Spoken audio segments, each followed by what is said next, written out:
Good morning friend. Today is 15 जून और हम लोग देखने वाले कुछ vocabularies from the Hindu editorial है और जो आपको वोकैब दिख रही है। और उसके बाद सीखेंगे कुछ सिनोनिम्स जो सीजीएल के प्रीवियस ईयर से लिए गए हैं और काफ़ी इंपॉर्टेंट है। आज थोड़ा सा कॉम्प्लिकेटेड है, ठीक है। और आज के अगर मैं एडिटोरियल की बात करूँ वो है फूड फैक्टर, यानी कि खाद्य कारक। ये जो एडिटोरियल लिखा हुआ है वो पॉलिसी मेकर को बोला गया है या उनके ऊपर लिखा हुआ है और उनको ये आगाह किया गया, ये बताने की कोशिश की गई इस एडिटोरियल के ज़रिए कि पॉलिसी मेकर आप ध्यान रखिए, अगर महंगाई बढ़ती है खाने पर तो सबसे ज़्यादा वो हिट करती है, सबसे ज़्यादा परेशान करती है तो गरीब लोगों को करती है, ठीक है। तो देखिए क्या कहता है, policy maker must keep in mind, policy maker ध्यान में रखिए सबसे ज़्यादा डेट की इन्फ्लेशन हिट्स। देखो अगर मैं बात करूँ ये सब्जेक्ट है इन्फ्लेशन और ये सिंगुलर है, इसलिए क्या लगा दिया उन्होंने, सिंगुलर वर्ब लगा दिया और बोला आगे कि inflation hit the poor. Poor बोला जाता है गरीब लोगों के लिए, द पुअर। अगर मान लीजिए द रिच लिखता हूँ तो पूरी कम्युनिटी को शो करेगा कि पूरी अमीर लोग, और द पुअर लिख दिया तो इसका मतलब पूरे गरीब लोग, सभी की बात हो रही है, ठीक है। तो गरीब लोग। तो द हार्डेस्ट, हार्डेस्ट का मतलब बहुत तेज़ी से, तीव्रता से, ठीक है। तो जो पॉलिसी मेकर को ध्यान रखनी चाहिए कि जो इन्फ्लेशन है, महंगाई है, सबसे ज़्यादा परेशान किनको करती है, पुअर लोगों को, ठीक है। उसी के ऊपर लिखा हुआ एडिटोरियल है। और जैसे अनरिलेंटिंग है, होवर है, इसके क्या मीनिंग है, क्या एग्जाम के पॉइंट ऑफ व्यू से इंपॉर्टेंट है, तो मैंने इधर लिख रखे हैं, ठीक है। तो देखते हैं, लेट्स स्टार्ट।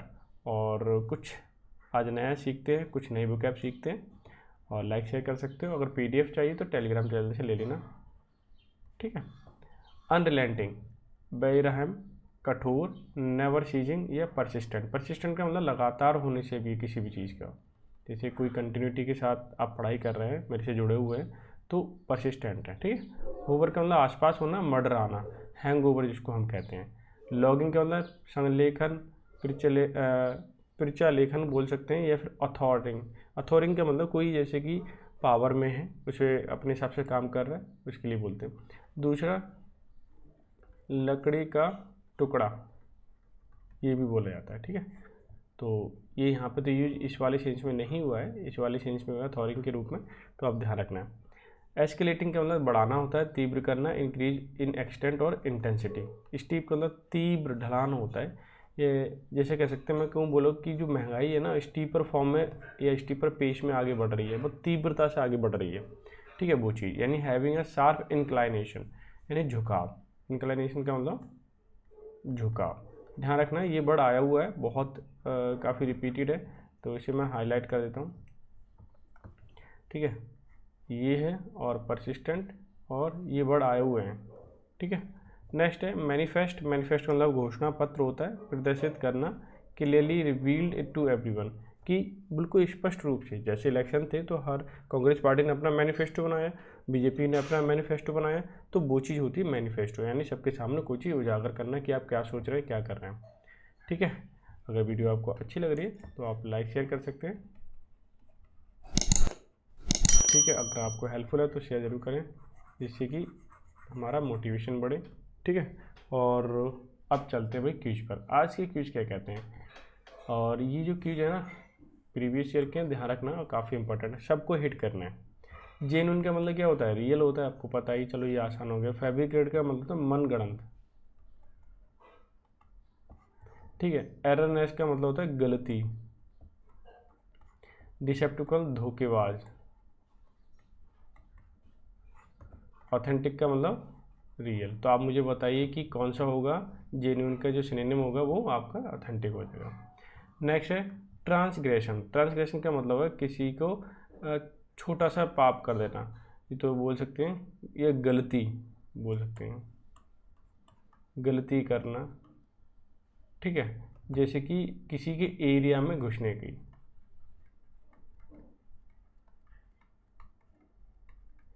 ठीक है। जैसे वायलेशन का मतलब उल्लंघन होता है, और मेटामॉर्फोसिस का मतलब कंप्लीट चेंज, जिसे हम कायाकल्प बोलते हैं। सक्सेस का मतलब सफलता होता है, ये पता ही आपको। और वर्च्यू का मतलब होता है किसी के अंदर कोई गुण है, गुड क्वालिटीज बोल सकते हैं, ठीक है। अब आप मुझे बताइए तो वायलेशन ही इसका क्या हो जाएगा, आंसर हो जाएगा, ठीक है। तो ध्यान रखना कि ट्रांसग्रेशन जैसे आप मान लीजिए कि आप रेड लाइट क्रॉस कर दिया ज़बरदस्ती, तो वो आपका ट्रांसग्रेशन हो गया, ठीक है, उल्लंघन हो गया, नियम का उल्लंघन करना। देखो मैं आपको बता दूं, अगर आपके सामने इस टाइप से कोई क्वेश्चन आ रहा है और हाईलाइटेड है, तो ये देखिए हाईलाइटेड वर्ड आपको अगर पता है तो पूरा पढ़ने की ज़रूरत नहीं है, क्लियर। अगर पूरा पढ़ोगे तो टाइम जाएगा ना। तो देखिए मिटिगेट का मतलब होता है किसी चीज़ को कम करना, तो अब देखिए बैलेंस का मतलब बराबर करना है, ठीक है। इक्वल हम बोल सकते हैं जितनी ज़रूरत है। क्योर का मतलब देखभाल, ठीक है। रिडक्शन का मतलब कमी करना, और राइज का मतलब उठना। तो आप मुझे बताइए क्या हो सकता है, रिडक्शन ही इसका आंसर हो जाएगा। तो पूरा पढ़ने की कोई ज़रूरत नहीं है। अगर आप पास टाइम ज़्यादा है तो पढ़ सकते हैं, लेकिन मुझे नहीं लगता कि पेपर में किसी के पास ज़्यादा टाइम होता है। कॉम्प्रिहेंसिव, कॉम्प्रिहेंसिव का मतलब क्या होता है ये सुनिए। देखिए कॉम्प्रिहेंसिव का मतलब कंप्लीट सेंस में है, ठीक है। तो देख लेते हैं। क्लियर का मतलब साफ होता है, जिसको हम ल्यूसिड भी बोल सकते हैं, ठीक है। मैं सही से लिख देता हूँ।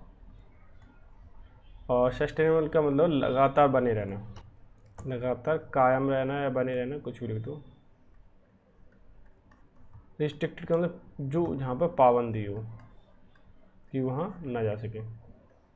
और कंप्लीट का मतलब कंप्लीट होता ही है, तो कॉम्प्रिहेंसिव बोला जा सकता है इसे, कंप्लीट सेंस में आता है, ठीक है। तो option number 4 is your answer, clear है। अब नेक्स्ट है अर्नेस्टली। अर्नेस्टली का मतलब होता है कोई चीज़ ईमानदारी से, ईमानदारी। तो सिंसियरली इसका आंसर हो जाएगा। बर्डली मतलब जानते ही हो कि जो दुनियादारी से है, सॉरी बर्डली मतलब शब्दों से, मैं दुनियादारी बोल गया।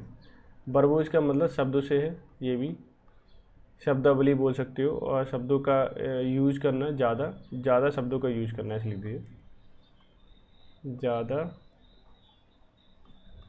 शब्दों का यूज करना, या ज़्यादा बोलने भी बोल सकते हो। एम्बिग्यूअस का मतलब अस्पष्ट, डबल मीनिंग इसको हम बोल सकते हैं। जब कोई चीज़ डबल मीनिंग होती है ना, उस वाले सेंस में आता है ये। तो अर्नेस्टली का मतलब सिंसियरली हो जाएगा, पता ही है, ठीक है। तो आसान था ये तो। जैसे डेंजरस का मतलब रिस्क होता है, आपको पता ही है। तो रिस्क होता है, इसका सिनोनिम हो जाएगा, पढ़ने की कोई ज़रूरत ही नहीं है। तो ये भी बेनिफिशियल का मतलब होता है फ़ायदेमंद। सेफ तो जानते ही हो, रिलीज़ का मतलब प्रकट करना, ठीक है। तो बेनिफिशियल इसका आंसर हो जाएगा, ठीक है। बहुत आसानी से 10-15 मिनट में आपको लेता हूँ तो, लेकिन आपको पेशेंस रखना। अनाउंस का मतलब किसी चीज़ को व्यक्त करना, बताना लिखूँ ज़्यादा बेटर है। सीक्रेट का मतलब गुप्त, जिसको हम रहस्य कह सकते हैं। डिक्लेयर का मतलब ये भी बताना ही हो गया। हिड का मतलब वैसे हाइड होना चाहिए, छिपाना होता है। एस्ट्रेंज तीव्र, ठीक है, या बोल सकते हैं तीव्रता से, या फिर या मन जो हट जाता है ना, और मन उधर नहीं जाता, ठीक है। या मन मिटाव कह सकते हैं, मन मुटाव होना, उस वाले सेंस में आता है, ठीक है। अच्छा क्रूड का मतलब बेईमान, आपको पता ही है, ठीक है। या जो सही से काम ना करे, टेढ़ा बोल सकते हैं, टेढ़ा बहुत टेढ़ा व्यक्ति है वो वाली चीज़, ठीक है। ट्विस्टेड इसका हो जाएगा आंसर। टेकर मतलब लेना, एडमायर का मतलब प्रशंसा करना। और टोस्टेड का मतलब कि जो ब्रेड होती है ना, जिसको हम पापे बोलते हैं, ब्रेड यानी कि जो ब्रेड है उसे सेकी हुई रोटी,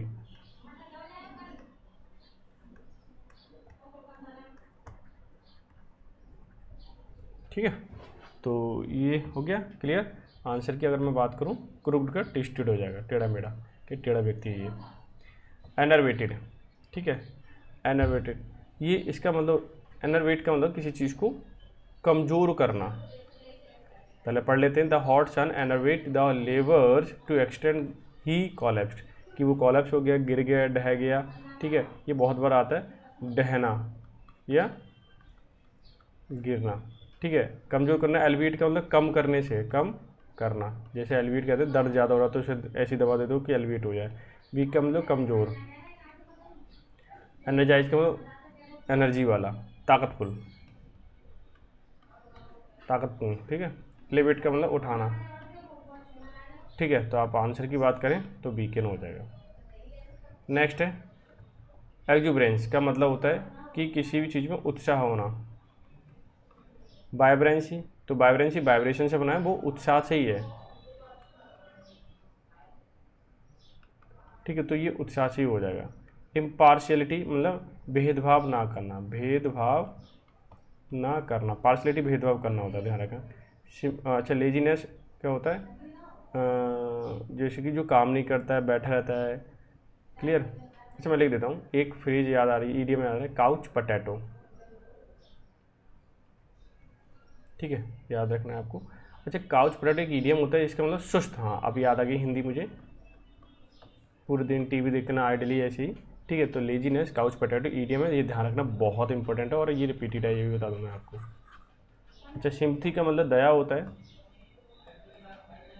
ठीक है, तो आप मुझे बताइए कि इसमें कौन सा परफेक्टली आंसर हो सकता है। तो लेजीनेस या काउच पोटैटो का ही होगा। सॉरी, मैं अच्छा आंसर की बात कर रहा हूँ, आंसर तो मैंने ये देखो मुझे, मैं क्या मन में चल रहा है, देखो आंसर जो होने वाला है वो इसका वो होना है वाइब्रेंसी। मैं मार्कर ले लेता हूँ, कन्फ्यूजन हो गया मुझे अभी। ठीक है, अच्छा दूसरा है काउच पोटैटो, इसका सिनोनिम है, ये बात आपको ध्यान रखनी है। क्लियर है। तो आज का सेशन कैसा लगा, और इसी में से मैं कम्युनिटी में डालने वाला हूँ एक क्वेश्चन।